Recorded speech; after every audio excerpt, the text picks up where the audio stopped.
I remember even before we had a church thing, Yeah. and they're like, hey, we really want to go and market this, and we heard you're a marketing guy. Can you like actually run advertising for this thing? And I was like, that's my service for the church, is to do advertising. Okay, like I'm on board.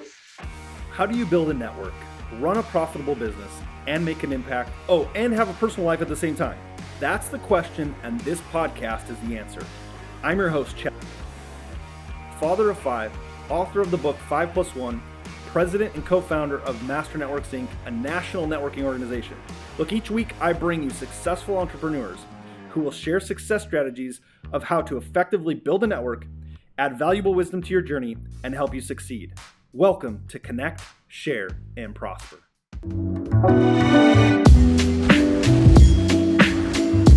Hey everybody, welcome to this episode of Connect, Share, Prosper. I'm excited for today's guest.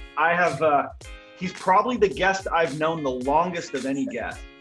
It's because he's my younger brother. And so, how do you get on the show? You either have accomplished great things or your family or both. And so, Jason, let me, no, it's not just look, you got a great resume, not just because you're my brother, but Right. Great resume. So let me just share Jason's background here. He's married, has 4 amazing children. One of the things, not only do we have in common that we're brothers, but I have twin boys and you have twin boys. So We're competitive that way, right? Yes, competitive. So Jason has a bachelor's in business management from Western Washington University, Master of Communication Management from the University of Southern California, former marketing manager at Amazon, and currently director of marketing at Overstock.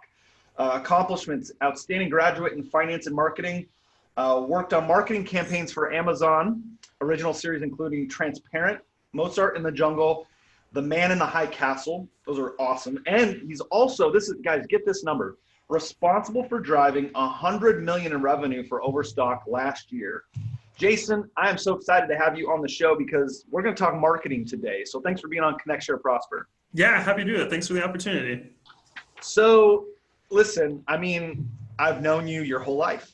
So this is great. Like everyone kept saying, Chaz, when you get on this podcast, you got to tell stories about Jason. And I said, okay, that's a double-edged sword because he has stories about me too. That's right. So, here we go. It's funny when you're doing the intro, you're saying that, in order to be on this show, you have to do something great. I thought you were going to say, or be the brother of someone who's done something great. And I was like, okay. Yeah. Jason, you're throwing the love already. That's right. Hey, listen, but the truth be told, we can joke all day long and people say, oh, he's got his brother on the show. But guys, you need to listen to what Jason has to say because I have learned so much from a marketing perspective. And so, Jason, we're going to jump right into that right away. Yeah. But what I want to know is why marketing? Why was marketing this thing that drew you? How you got drawn to marketing and why you're so passionate about marketing? Yeah, that's a great question. So in prep for this, I actually watched a couple of the previous episodes of this and sort of anticipated this question. I'm going to embarrass you a little bit, but I don't even know if you remember this story, but you were, I think it was just right after you graduated high school, you and your friends you guys were in our living room and you had your yearbooks out. And one of your friends, and I was just kind of there, because I'm the younger brother, so I'm trying to hang out and be cool with the old guys, right? And one of your friends were looking through and you said, hey, kind of pointed to me and said, when are you going to high school? And I was like, yeah, I'm heading there next year. And he said, okay. He's like, I want you to look at this. And it was a picture of the marketing club. He's like, do you see how many pretty girls are in this marketing club? And that stuck in my head. I was like, okay, when I get to high school, I'm going to join the marketing club. And sure enough, he was right. There are pretty girls there. But it started my passion, right? It was just really kind of in there. I was like, okay, started out trying to, make sure I was in the club with the pretty girls and get a good date. But once I kind of got in there, it just really created this passion for me. It's been there ever since, right? I wanted to. You learned the law of proximity early. You were like the law of proximity in full effect. That's right. If I could just be near them, right? Yeah.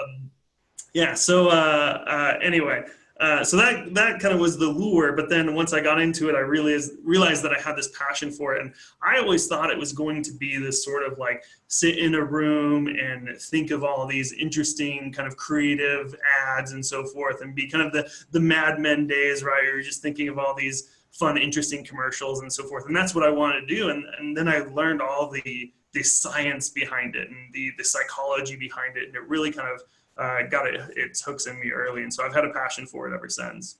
That's awesome. So, and marketing's evolved a ton, right? For sure. The idea of marketing maybe hasn't, maybe some. So let me ask you, has marketing evolved or has the execution of marketing evolved? Yeah, I think that's a really good question. So I think the purpose of it always remains the same, right? You're trying to bring, and it's interesting, I think, the nuance behind marketing and advertising, right? And I think a lot of times, and I think I have specialized particularly in advertising, but when we talk about marketing, right, even the kind of classic 4 Ps of marketing, right? The product, place, price, promotion. And so people go over those again. Right. Product, price, place, and promotion. Okay. And so a lot of it, we just focus on the promotion part, right? We think of marketing, we think of the promotion part, the advertising part. But it really has to do with bringing something interesting to market, right? Marketing, and see if they're, and kind of having money being exchanged for goods and services, right? That's marketing in a nutshell. And so, I hear people sometimes say, I have built this thing or I've done this thing with very little marketing. Well, if you have a product, right, and you brought it to the market, you're marketing, right? Yes. And so marketing is I think part and parcel to everything we do in business. But to answer your original question, I think it absolutely has evolved, but I think the purpose is always still the same. It's always to bring something to market, to kind of bring goods and services, to have an economic exchange and have value being created. I think that will never change. So, and I want to get to like more of marketing tips because I love like the 4 Ps, but yeah. How did you get, like, I think everyone, when they meet you and they hear your resume, like, how did you get involved and get into Amazon? I mean, this massive company now at Overstock, and you're in these like high level positions and you run big marketing teams with millions of dollars in ad spend and all that kind of stuff. But I mean, how did you get into that world? Yeah. So good question. So purely by accident.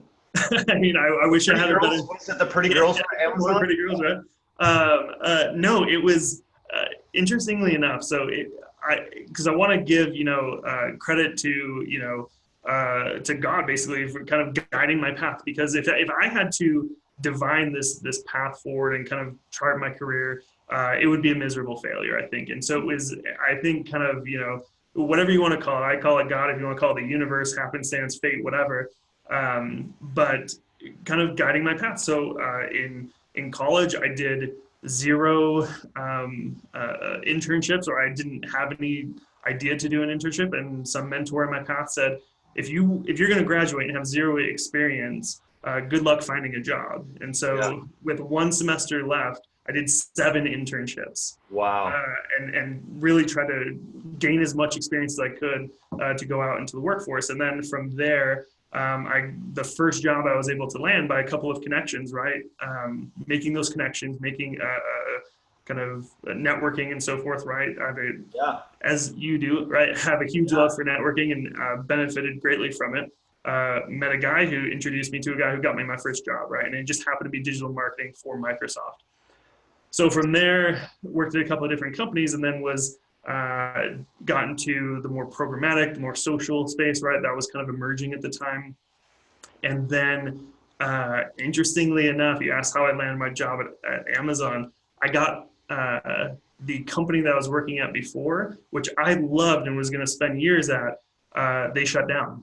Wow. And so they shut the Seattle office, and I didn't have a place to go. And so I started applying for different jobs, and that was right before my twins were born. So I was, a lot of pressure for a young dad, and happened to network my way into kind of getting an introduction with some folks at Amazon, and interviewed and got the job. And so it was definitely a blessing, kind of wrapped up in a struggle, right? And so, yeah, huge benefit. What was that like I mean, I have my own experiences having twins, and you'd already had 2 children. Yeah. Or you said that, you know, the pressure, but, you know, often I think pressure is a privilege, right? Because if you don't have pressure, you're probably not doing anything of any value or greatness. But describe for everyone, because I think there's people in that space right now. I mean, we're not talking marketing per se right now, but what was it like as a dad? And like, did you just take the first job that came? Were you picky? Like, I mean, what was it like? Yeah, it was really tough. And so I actually took a consultancy position that, again, networking, right? A really good friend that I had worked with before, he was my first text, right? Well, second text. I texted my wife and said, "Hey, honey, I'm coming home early. Everything's fine. We'll get it worked out." What was that like? It was tough, man. You know, I felt, interestingly enough, the first feeling was like, okay, you know, panic. And I know that I have twins on the way, right? Literally, they were due end of October and this was September, right? Questions about health insurance and all that kind of stuff, right? Started coming to my mind, right? So there was some sheer panic. But interestingly enough, I felt this like strong feeling of calm. Like, you know, I can do this. This is something that I can work through. And I just knew the power of my network. And so I reached LinkedIn as a powerful tool. Started reaching out to some folks. I think there was still, you know, certainly some shame. And so I didn't put it out to everyone, but some close folks that why was there shame? You didn't close the company. Can I tell you, this is going to be a tangent, but okay. what was really interesting is we were handling all the business. This was an agency, right? We were handling some of the biggest business on the West Coast, some of the biggest accounts, things like T-Mobile, Denny's, Qantas Airlines, right? Best Buy and a few others, right? And we got a new CEO, and the CEO was like, well, here's the Seattle team off kind of, we're in New York and Chicago, and that's just an unnecessary cost center, so we'll shut that down. So without kind of knowing all the backstory and all the hard work that we have done. And it was somewhat vindicating to me. All the folks that we worked with were like, well, we don't want to work with you anymore. So they lost some significant accounts from kind of that knee-jerk reaction or that move of like, hey, this will be a good cost savings. Anyway, so that was somewhat validating to me. But I think the shame came from just like not having a job, right? Like that typical kind of like, certainly a non-entrepreneurial attitude of just like, oh, well, I don't have a job anymore. Where's my worth coming from? Like those kind of initial feelings. But a little bit vindicated in the fact that it was by all accounts a very foolish move on their part. But certainly led to a really interesting experience for me and a blessing kind of in disguise, and kind of then landing on my feet at Amazon. But I was literally in the Amazon interview and told them, like, I apologize. I know this is poor form, but if I get a text, like, I got to go because my wife is like, you know, 13 months pregnant right now. Like, it could happen at any moment. Meaning that's how pregnant she was. I just thought maybe you weren't good at math and how this worked. But. Right. Anyway, so it was literally, and then I got the job offer in the hospital. She had just had twins. I got the call while we were at the hospital. So like, what a tremendous blessing it was. So yeah. So, I mean, you said something there. You knew the power. You said, I knew the power of my network, and LinkedIn is a tool to connect with that network. Right. But I imagine I would imagine you didn't build that network at that moment. You already had been building the network. I tell people all the time, like, don't wait till you need it to start building the network, right? Yeah, for sure. And I think what helped is, certainly there's the kind of, am I good at my job portion of it, and kind of having people, you know, make sure that they're comfortable with your skill set and all those sorts of things, and having that confidence in that you can deliver. But then also that social aspect of it, which I'm maybe a little bit more on the shy side of my personality and so forth, but kind of forcing myself out there and making connections and making friends and kind of playing the social game, so to speak, was really bore fruit, so to speak. Yeah.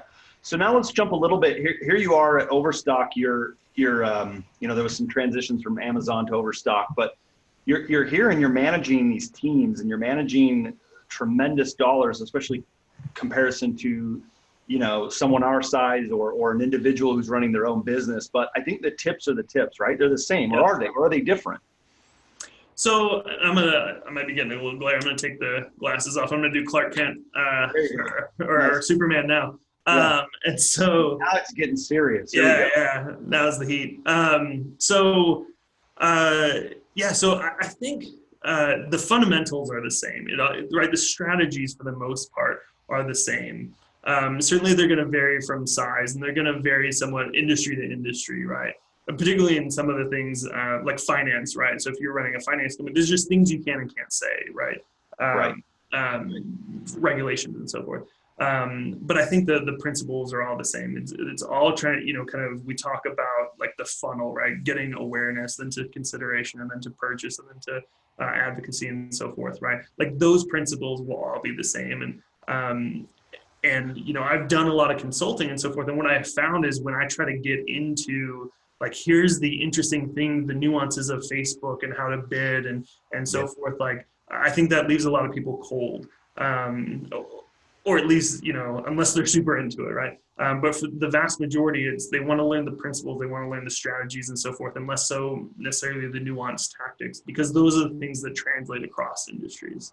So this is, I think, where it's like, I feel like there's a rub with social media particularly. It's like, I know as a business, I need to be out there. I need to be visible. I need to be on all these platforms. And then at the same time, it's like, I have to also do the job of the business. I have to run the business. And so I think the rub for most of us, and this is where I really want to get to the meat of this, is like, there's two things. One is, how do I sort through all the noise of everyone says, do this, and then another will say, do the exact opposite. It's like, it feels like there's so much noise on exactly what works. Mm-hmm. And then the second thing is, well, why don't you answer that? And then I want to dive a little deeper on the second point about how do I know where to turn? Like, buy this course on this thing on YouTube and buy this thing over here and do this, and you should market this way and you should market that way. It just seems like a ton of noise. How do you sort it?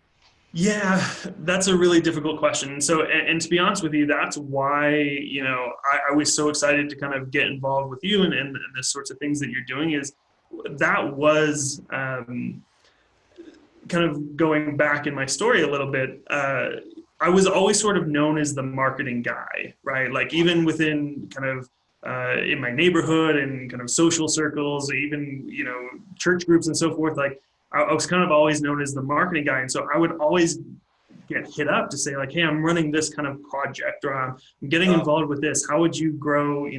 I remember even we had a church thing that was, they were doing these, like a nativity show. Yeah. And they're like, hey, we really want to go and market this. And we heard you're a marketing guy. Can you like actually run advertising for this thing? And I was like, that's my service for the church, is to, do advertising. Okay. Like I'm on board.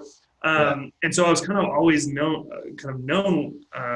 in those circles as the marketing guy. And then what I kept seeing is like, exactly to your point, there was so much misinformation about particularly social media, and for lack of a better term, kind of these snake oily type folks, kind of like buy my course, do these kind of action. Let me be I'm a social media expert because I have all these followers that I bought from India, all this kind of stuff. And or the other side of it is they come and say, I can help you grow your page to, like we had this all the time, right? I can help you grow your Facebook page to 100,000 followers. And I go look up their business and they have, 500. And I'm like, well, you can even do it for your own business. Why would I pay you to do it for mine? Right. Yeah. Right.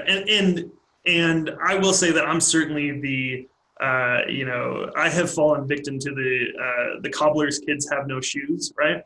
Like where, I'm so focused on other folks' business that I kind of haven't sort of done the things necessary for my own. But, sure. But yeah, I think you're exactly right. I think it just comes from education.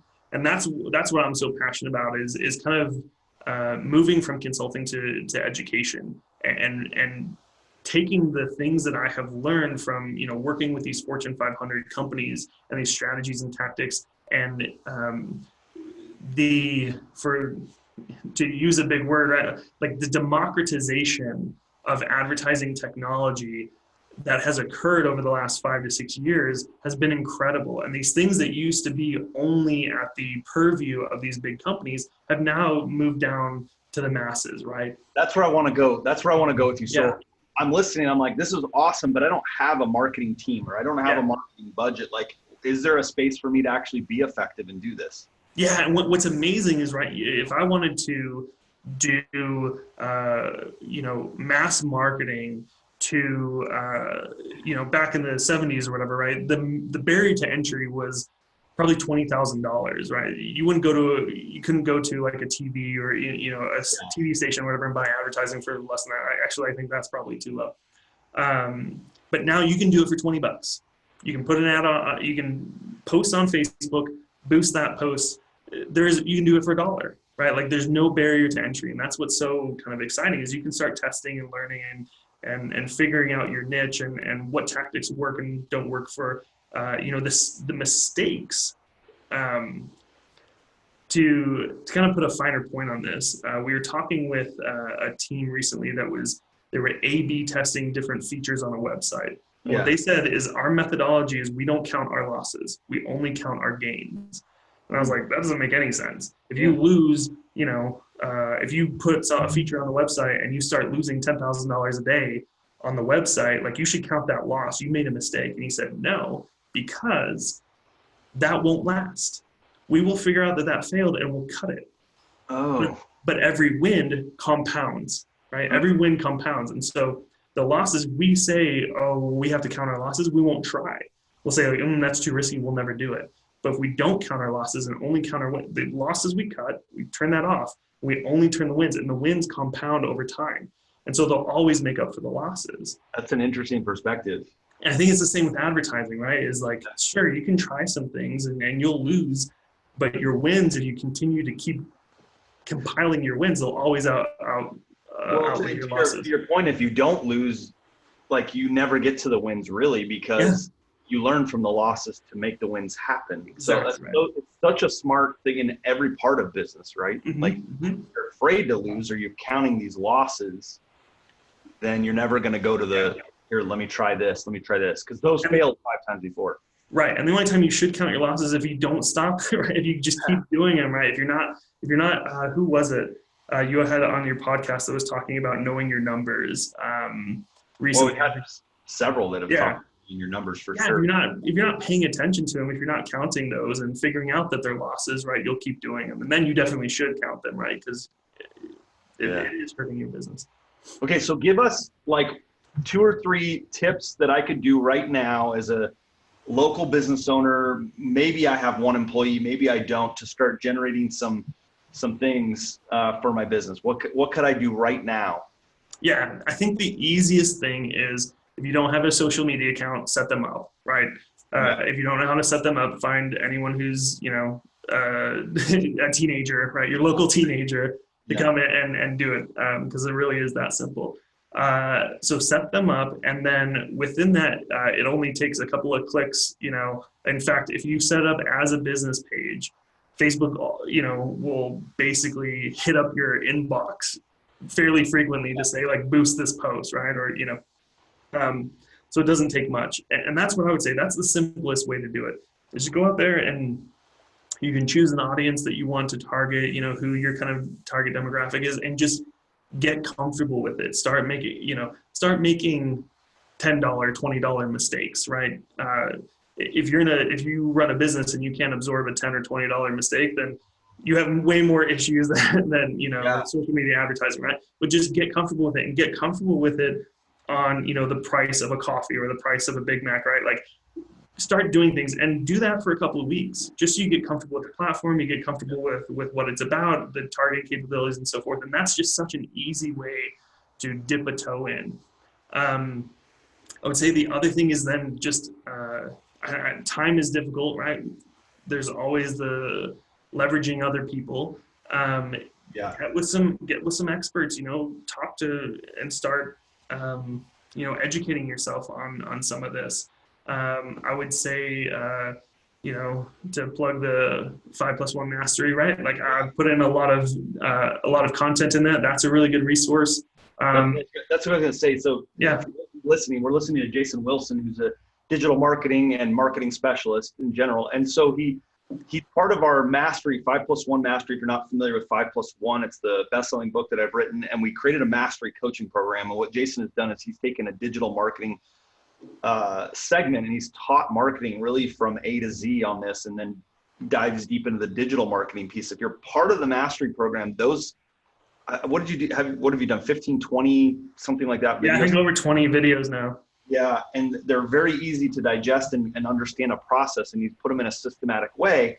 And so if you're part of that Mastery program, make sure you take advantage of that. If you're not, you can go to 5+1mastery.com. You can learn about that program because that's what he's referencing. So I just want to give some context to what you're referencing. Yeah, perfect. Yeah, and I think, I designed those videos to be, I think the longest one is maybe 9 minutes. I wanted them like very short, very digestible kind of ideas and food for thought, mostly as a hedge against so much of the misinformation out there. I think the one I did most recently was on the difference between ROI and return on ad spend, which is something that I've just kind of seen out there in the marketplace. All the people are kind of, to gain credibility, they're posting, look at this amazing ROI that I have on this digital media and so forth. And it's not, it just like, yeah, right. And there's so much nuance behind it. Right. And, without getting too much in the weeds, like, for instance, if I say, I'm going to invest in something, right? I'm going to take $10,000, I'm going to go invest it in stocks, let's say, right? And they go up a certain percentage, I can sell them and get all of the return back, right? Or I can get the original investment back. If you do the same with ad spend, that money's gone. There's nothing to say like, I'm going to now sell the ad and get that asset back or get the cash back to that asset. It's not the same. Furthermore, there's really easy ways to sort of, in terms of like look back windows and those sorts of like, what is the scale by which you're measuring that revenue, right? How do you know it was exactly the ad spend that attributed that and not, your real sale or your good salesmen, right, on the phones that are actually driving those sales, right? So attribution becomes an issue. So there's so much nuance behind it. I see, like from the outside looking in, I would imagine if I could see in your marketing mind, it would look like the Matrix. It's like there's all it's so like, I'm like, what's 1 + 1 when it comes to advertising? And you've got like this matrix of numbers and terms and way this thing comes together. But for you, it all makes sense. And I think that sometimes that's how it is for me in business. I can see it in like 3D things. And so sometimes it's hard to take these complex things and put it in a very simple way. But when you can, that's when people succeed. And that's what you did with those videos. That's why I loved those videos, because you took it like, and I know you and I talked about it was hard because it was like, how do I take it from simple to this? But when you did that, it made so much sense to put through that. So guys, if you haven't checked those out, please do. All right, I'm going to steal a question. I was just interviewed on a podcast, the great Tim Story, a life coach and pastor to the stars. He had me on his podcast. He asked me a question at the end, and I thought it was such a cool question that I'm gonna steal the question. So not related to marketing necessarily. So I want to ask you this: as a and you are the ideal intrapreneur. What I mean is, and you have an entrepreneurial venture on the side as well, but you're entrepreneurial minded in somebody else's venture. I mean, you don't own Overstock, right? You're not Jeff Bezos. You didn't own Amazon, right? So you're an entrepreneur. But as an entrepreneur in your entrepreneurial venture, in your career, when has been what is the proudest moment you've had? Like this is where I'm the proudest of what I've accomplished, what I did in your business career. Wow. Yeah, it's a tough question, man. Like, actually, it came pretty quick, but I'd never been asked anything like that. So, like, when were you the most proud? That is a really, really interesting question. I think there was a moment where, and I'm trying to think, I try, certainly, like, it's, I don't shy away from the fact that I'm, currently working at Overstock. I do my best to not sort of trade on that name, be respectful and so forth. But there was a moment where working, and I want to make sure that I'm kind of cognizant of what I can and can't share, but basically working within that structure, diving into the data. How do I say this? There's ways to attribute the efforts of marketing, right? And so and I think this becomes more and more of an issue, kind of the bigger the budgets, the bigger the company and so forth, right? When you are having campaigns that's TV, that's search, that's out of home, that's email and so forth, right? How do you know when you get a sale, who did it, right? If you're just running Facebook ads, like, okay, most of my revenue is probably generated from my Facebook ads, right? But when you have, multi-million budgets spread all across the area, how do you do that? And so working with some really, some smart folks in Silicon Valley, some really smart folks internally and so forth, we kind of bringing some experts together, again, the power of the network, bringing some experts together, posing this problem and figuring out a solution that then opened up massive doors, both in terms of like the amount of folks we were able to hire to support these initiatives, the amount of budget that we had to put behind it, the proving the value of particularly social media, particularly Facebook, Instagram, those types of things, shifted the company. Wow. And was really powerful. And so I think that was likely my proudest moment of getting a large group of people to think differently about social, which is, right, that's marketing, right? It's just internal marketing, right? And that was it was really powerful. I think we're more successful for it. So I'm sure that was no easy feat considering the size of the group. Right. Move in a direction. Mm-hmm. Listen, we've been blessed today to hear from, and like we could spend so much time diving deep into marketing and social media and the path of that. But we've been blessed to have Jason Wilson here, digital marketing specialist guru, on our show today. I just gave you that title. That's your, love it. You can take it. Jason, where can people connect with you? I know, again, in the Mastery, they can get the videos. And they're going to get to see you because you're an assistant coach in the Mastery program, so they get to see you on a regular basis on occasion, and in the Facebook group. But how can people connect with you if they just like, hey, they really connected with what you said and they want to follow the things you do? How can they do that? Yeah, just on Facebook, social media, reach out. If you want to email me, jason@strategyhaven.com. If you have like a very particular or kind of nuanced question you want some more immediate answer to, happy to help. Yeah, jason@strategyhaven.com, or just Jason Wilson and we'll put links to it here in the show notes. Jason, truly a privilege. Thank you for being on Connect, Share, Prosper. Guys, listen, I want to just share with you a couple things that I took away from today. I think a couple things is, right at the beginning, Jason said, hey, I didn't have any internships, and in the last semester I did 7. So he said, look, I got to do the work that's required. He went out and did the work that's required, which led him to build a network, which led him to opportunities. And now he runs these massive multi-million-dollar campaigns for big brands. And he also does consulting and helps on the side. He said he also then knew the power of his network. And when times got tough, he was insulated by that power of the network. Guys, it's every day doing the work that's required to build that network. Things are good right now in the economy, right? As I record this right now, things are good, but they probably won't always be. In fact, I would say they won't be. That's when you need to have your network, right? It's not now, go build it now. I loved your 4 Ps: product, price, place, and promotion.